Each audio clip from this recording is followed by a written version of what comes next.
Thank you for listening to The Gospel Road. Today we are going to look at John 6.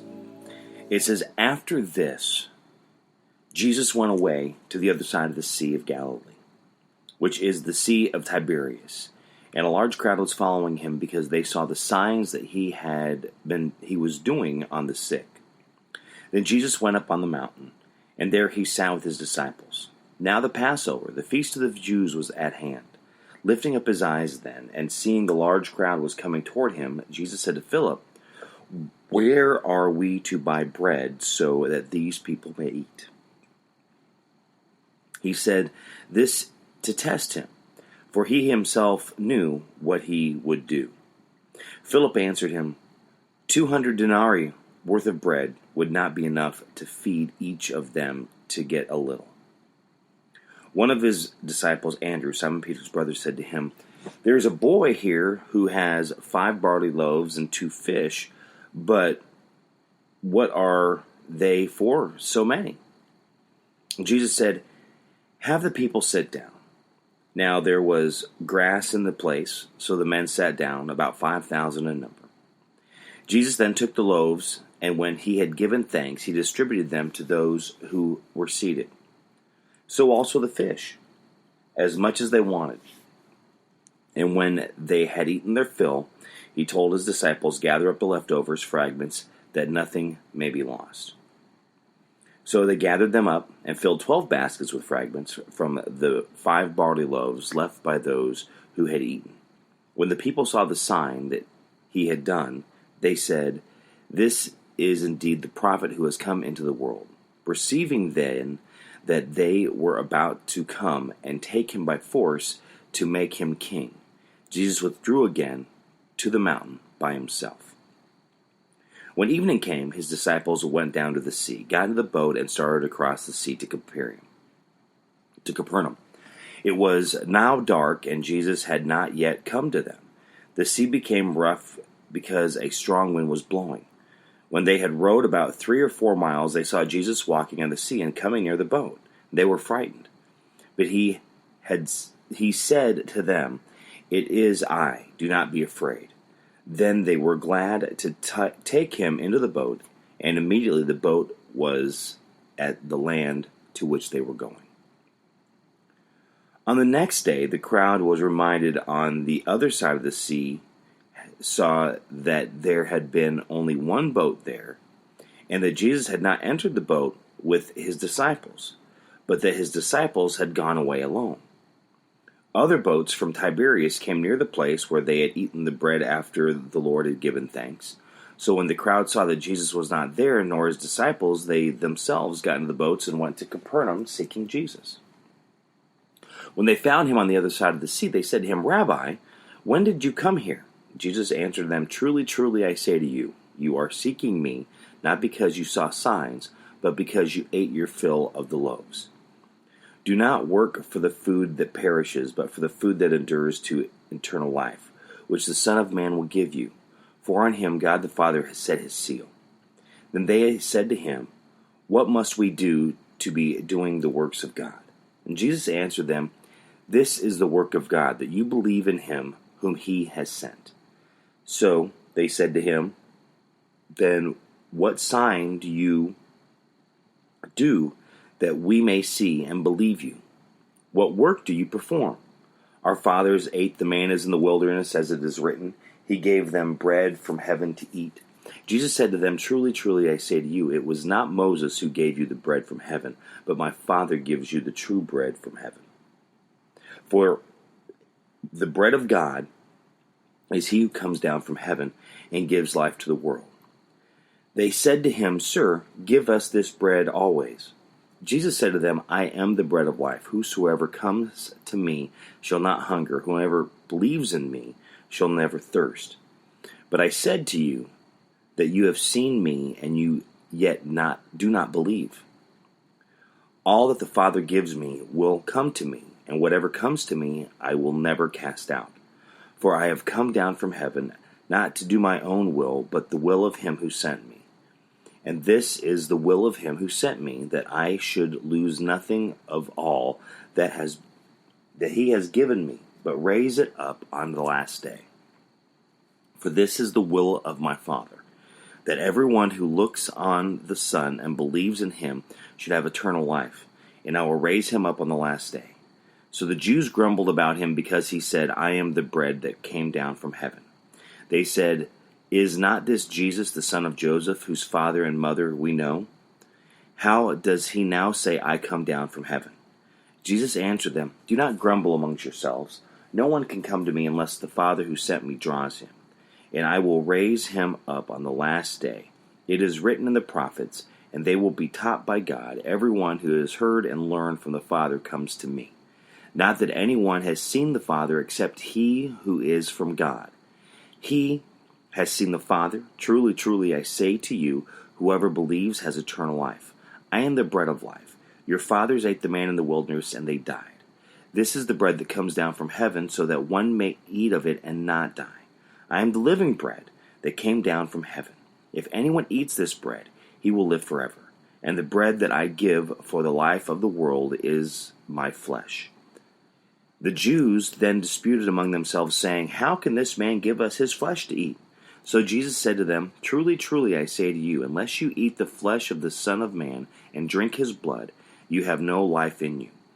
Whoever feeds on my flesh and drinks my blood has eternal life, and I will raise him up on the last day, for my flesh is true food, and my blood is true drink. Whoever feeds on my flesh and drinks of my blood abides in me, and I in him. And the living Father sent me, and I live because the Father. So whoever feeds on me, he also will live because of me. This is the bread that came down from heaven, not like the bread that the fathers ate and died. Whoever feeds on this bread will live forever." Jesus said these things in a synagogue, and he taught at Capernaum. When many of the disciples heard it, they said, "This is a hard saying. Who can listen to it?" But Jesus, knowing himself that his disciples were grumbling about this, said to them, "Do you take offense at this? That what if you were to see the Son of Man ascending to where he was before? It is the Spirit who gives flesh. The flesh is no help at all.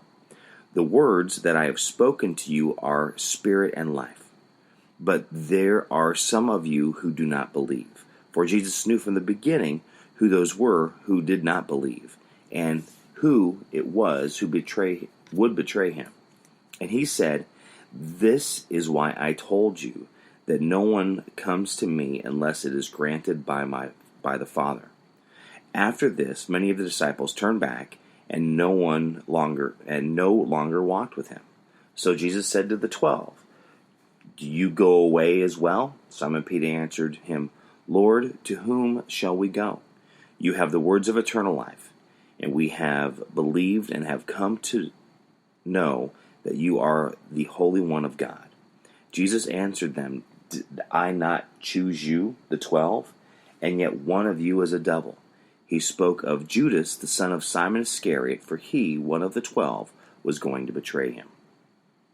John chapter 6, talking about Jesus feeding the 5,000. And it's interesting when I read this, the things that pop in my head of what are we doing? So here it's talking about Jesus feeding the 5,000, Jesus talking about him being the bread of life, the only way to get to God, to eat his flesh, to drink his blood, to make your way into heaven. But I want to look at it this way. Jesus fed the 5,000. That is what he did for people that day that were following him. So they were hungry. So he felt a need.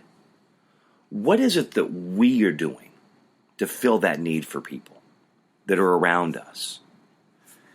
What is it that we are doing to help people? And we'll use the feeding the 5,000 as the example, as the allegory. So Jesus used food, the bread and the fishes, to feed them. But what are you doing every day to feed into someone's life, to sow into their life, looking for that later harvest, for them to become better people? See, they were following Jesus to listen to his words. They were hungry, so he fed them for following and for being there to listen. But how are we doing that for others around us? How are we doing that for people that we know? How are we doing that for coworkers? What are we doing to better people's lives, to better their ability in life? Those around us, they need to be the best that they can be. We need to be there to support them to be the best that they can be. And if we're in leadership, we need to be there to help them be the best that we can be. Now, the reality is, it doesn't matter what position you have, we're all leaders. So it doesn't matter where you work, what you do. You know, you can work at KFC, you could be at McDonald's, you can work at Home Depot, Walmart. You are still a leader because you are seeing people every day. And how are you treating them when you see them, when they say hi to you or they ask you for help? You know, I do weddings because of my DJ business, and a lot of times I can go to venues and the wait staff is the rudest people ever. So whatever good day you're having, you know, they put you in that sour mood. But I've worked at other venues where they are the best. They are there to help you. They're there to make sure that you have your food. They're there to make sure you have your table. Whatever it is that you need, they are there to make sure that it's being done. See, that is how we need to be. That is what we need to be doing. What are we doing to make sure that people are having that good day? What is it that we're doing to keep them having that positive attitude and keeping the negativity out? It's interesting when I talk to a lot of people, because when I know we've talked about this before with the tough love, and if people are going to keep acting the way they're going to do and people are going to be the way they are, then you just need to write them off and they'll figure it out on their own, and you know, you know, at one point I did live by that mantra, but no, it's not right. That is not unconditional love. That is not compassion. See, and that is what we need to do, because we need to love everyone enough to help them get through those issues, to help them get through the obstacles, to help them get to where they need to go. Yeah, will some of them be difficult? Will some of them you may need to step back, but still be there for them when they need help, but maybe not devoting as much attention to them, because no matter what you do, they are fighting you. No matter what you do, they seem to not want to change. No matter what you say, they just do not want to listen, because where they are, that's where they're going to be, and that's where they're going to stay. And in some ways, you would say it would take a miracle from God for them to finally take that step forward. I know some people like that. I've had friends like that over the years, and it's hard to deal with. It's frustrating. But you do your best, and you still love them. You still help them the best that you can. You still keep moving forward. You do not write them off. You do not just say, you know, I'm done. No, that is not how we are to be. Because we need to be there for people to be that best person that they can, putting their best foot forward. So you put your best foot forward for them to put that best foot forward. And sometimes when you're trying to help people, you have so many things fighting against you, because everything else that's being piled into their life and all the other words and things that are being said to them, that you are possibly the only one combating the bad things that they hear. So you keep pushing forward. I was reading an article a few months ago. It might even have been longer, but it was talking about that positive influence and those positive words, and that if you are in leadership, that you need to be giving a person praise 70% of the time and criticism 30% of the time. Because the bad thing about criticism, if you do not do it right, that criticism will wipe out any good thing that you have said to them, probably from the beginning. Then you have to build them back up. People need to hear they're appreciated. People need to hear that they are wanted and that they are needed, that they are doing a good job, that they are growing and becoming a better person. That's what people need to hear. That's why we build up one another. Not tear them down, but build them up. Now, there are going to be some people that as you're trying to build them up, they're just going to keep doing the same thing over and over and over again. Like they say, the first time it's a mistake. The second time it's a choice. You chose to do what you're going to do. You chose to make that decision to go down the road that you went down. Now, there could be other factors of why you made that decision. But these are things that they need to think through.